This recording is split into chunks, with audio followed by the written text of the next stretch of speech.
Last week on the show, we had Jim Dufik on the show talking about why film tax credits are a good idea. They're estimating $10 million spent in Cape Girardeau over the past few months, and if tax credits go through, the Department of Economic Development will reward them about $2.5 million back in tax credits. So we're looking at an infusion of about $7.5 million in this area, and that includes a lot of union workers out of the St. Louis market. We have 140 members of the crew, and several came from the St. Louis market, so that money will stay in the state of Missouri. That's Jim Dufik talking about why tax credits are good. David Stokes, Show Me Institute policy analyst and regular to the show. Good morning, David Stokes. Good morning, McGraw. Good morning, Kelly. Good morning. You say not only are tax credits a bad idea, they should be completely eliminated. They should be eliminated. How come?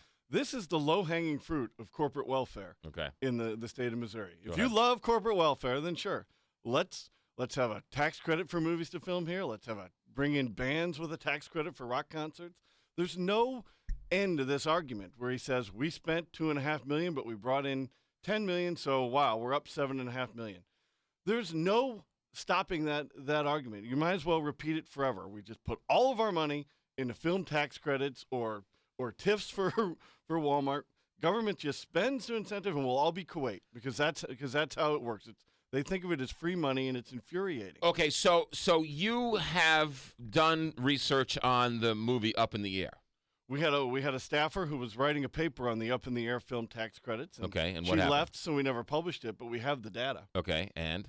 Well, it's infuriating to go to the Excel file, which is extremely long, and to see what they're putting in, receipts for reimbursement by taxpayers to use their credit, and to read Jason Bateman drinks at Sub-Zero. I'm not making this up. Or Anna Kendrick Hotel, or Vera Farmiga, I'm sure I'm mispronouncing the name. No, that's actually right. For car service from the airport. Right. And to know that Missouri taxpayers are subsidizing these highly paid actors and actresses and sort of their lifestyle. It's infuriating that taxpayers are helping to pick up Anna Kendrick's bar tab. Okay, while that's the case, the argument, let me play devil's advocate here. The argument is this money's going to be spent somewhere. So if Alabama and Georgia and Nebraska and Iowa and Oklahoma, and they all have this tax credit, why are we going to not try and take the money from those people, right? I mean, Missouri's going to lose out if we don't have this tax credit. So this money that is found money is not going to be spent in Missouri and is going to be spent somewhere else. Well, it's not found money. It's $2.5 million from Missouri taxpayers. That's real money that they took from taxpayers and are going to give it out in the form of a tax credit. It may or may not generate a great deal of money back. Nobody knows. I would say let Louisiana or Alabama take their money from their tax dollars to help produce the film, and then we can go watch the film, and we're perfectly good shape. But the idea that it's as you said, it's not, and I know you're playing devil's advocate there, it's not found money. It's taxpayers' money that we took because somebody decided that the film industry is special and that the film industry deserves this level of taxpayer support that the music industry doesn't deserve. Well, but taxpayers, politicians shouldn't have that power. If they're spending $10 million to get $2.5 million back, wouldn't you take that deal all day long? That's an example of the gentleman from SEMA using a couple facts and then trying to lay it out there that there's some sort of dramatic cause and effect that can be repeated.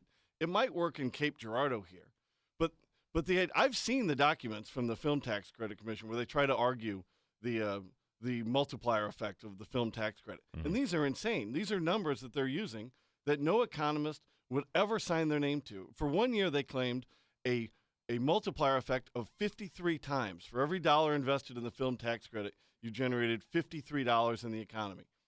That number is insane. The number is impossibly high. If it was something like that was true, you would put all of your money into the film tax credit industry, and we would all get rich. Because that's how this would work. You'd be, as I said earlier, we'd be Kuwait just by putting all our money in film tax credits. The multiplier effect it can be a dangerous argument, but where it exists when done right, as economists with Show Me Institute will say, it's between 1.9, 2.2 things like that. To claim a 53 multiplier effect just throws out, you should ignore everything they're saying because they don't know what they're talking about. I'm horrible with numbers.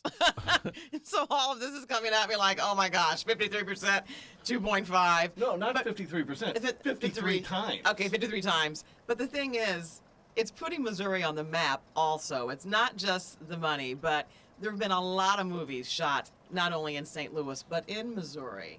And so that's also another thing, too. I mean, it's attractive to filmmakers, and we do get some money back from that. You get some money back. I mean, the state doesn't get money back. The state didn't get $10 million back for the 2.5 that was invested. Cape Girardeau got it. They took $2.5 million from people around the state, and Cape Girardeau, in this case, benefited to a large degree. Right. But the state, it's not like the state government got $10 million back in tax revenue. I mean, they're out a whole bunch of money here, and Cape Girardeau benefits. The return just doesn't justify it. And it is, why film? Why this over any type of industry? Because people like maybe getting movies shot here. That's great. But Ford got a big tax credit to bring jobs here. Was that a bad idea? Yes. Historic tax credits give developers tax credits and or an incentive to rehab bad buildings. Is that a bad idea? It's way overused. I will agree that there's some public benefit to maintaining our historic architecture. Right. Yeah, there's some benefit to that. But our historic architecture program in Missouri is much more generous than most other states, and that's not a good thing. This is other people's money. People keep talking like it's free money or just out there and we'll invest it and then wham, we'll all get rich. It's money that you took from taxpayers because politicians decided one area of the economy is more important than another, and they're not equipped to make that judgment. Is it tax dollars or is it they're reimbursed this money? So in other words, they're going to spend $10 million or X amount, and they get $2.5 million of free money. So they get a check for $2.5 million, more or less. Yeah, more or less. More or less. Because a California-based film production company is going to have very limited Missouri tax exposure. Right. They don't owe $2.5 million in taxes that they will. So they just get a $200 million check, more or less, and then they sell it because tax credits are transferable. So then they go to the bank who buys it from them for, right, some close extent of what it's worth, then turns around and sells it to somebody who does have Missouri tax. But the up in the air people will tell you that they had, and I don't know the numbers, but some extraordinary number of hotel rooms that were booked in St. Louis because of up in the air. If it was 500 nights or 1,000, whatever it was, it seemed like it was a pretty big number, which, then the hotels and the maids and the bartenders and everybody else all gets some piece of it, which helps then the bartender then goes and buys a hamburger and pays his rent. And it's sort of, so when you talk about the multiplier, that's putting people to work, more or less. And again, let me ask you this. It's going to be somewhere. Somewhere, somebody's going to get this money. Wouldn't it be better if Hollywood moved to Missouri and that whole industry moved here? Then they would be spending a lot more money here. It would be better. It would be great. But we have to get back to Up in the Air may have spent a lot of money in St. Louis. And I've seen they spend a ton at the Chase Park Plaza. Right. They had a rep party at the Sub-Zero right. that taxpayers got to subsidize. Great. We're great that George Clooney can't afford to pay for his own drinks here. So, I mean, this is immoral in one way for me. But again, there's no limit to it. If it's right for films, then it's right for Walmart, and it's right for Leclerc Gas, and it's right for everything. You're a staunch opponent, in most cases, McGraw, of corporate welfare, and we do way too much of it. And I sort of forgot the opening back of your question there, so I apologize. But it's not something that just can be repeated over and over, and it's not something that it's not a game we should play. If people want to film here, they should film here, but we shouldn't be giving them money to bring here any more than we should be taking tax dollars to bring a country music concert to We shouldn't do that either? Or any type of industry. We should be letting industries succeed or fail based on customers and not subsidies. It's a great argument, and it's something that I think needs to be debated and talked about, which is why we love having you on this show. And I get the argument over Ellisville taking money and giving to a developer to move a Walmart across the street, right? Because you're pitting one neighborhood against another neighborhood, which ultimately both lose. But when you pit Missouri against Oklahoma, I don't have a problem with Oklahoma losing. I'd much rather have Missouri win. So in this instance, I'd rather have Missouri win than Oklahoma win because it seems like it's, again, I know it's some money. I'd love to know if we give them $2.5 million, how much tax revenue we get out of that money that is spent. Nowhere near $2.5 million. Nowhere near $2.5 I mean, million. a couple $100,000. I mean, the state is out a good deal of money Right. from the exact tax dollars generated. Yeah. The state is out, and so people in the rest of the state of Missouri are making up the investment in Cape Girardeau this year. And a couple of years ago, the rest of the state of Missouri paid for Up in the Air to be here. Right. And it's a game that we're not equipped to play. And we bring up a few successful examples of tax credits, potentially successful in these two instances. There are plenty of examples of failed tax credits in all sorts of industries all over the state. Arthur Daniel. The Mamtech debacle in Moberly is just an example of a tax credit failure. Arthur Daniels Midland is thinking about moving their world headquarters.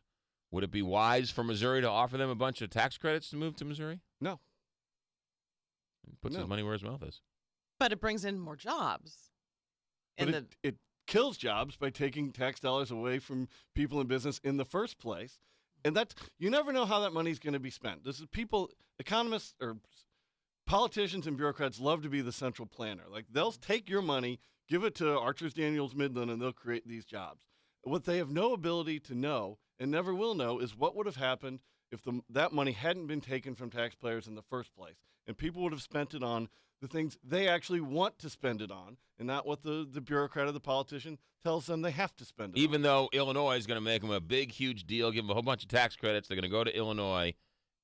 It's still better for Missouri to lose it on principle. And you're not even saying in principle. You're saying just overall it would be better not to have them.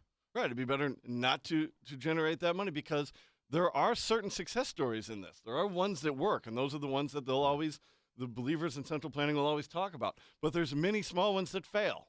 That's David Stokes. David, when can we read you? When can we see you? You can read a great deal on tax credits in this debate at showmeinstitute.org, and follow me on Twitter at David C. Stokes. 850 KTRS.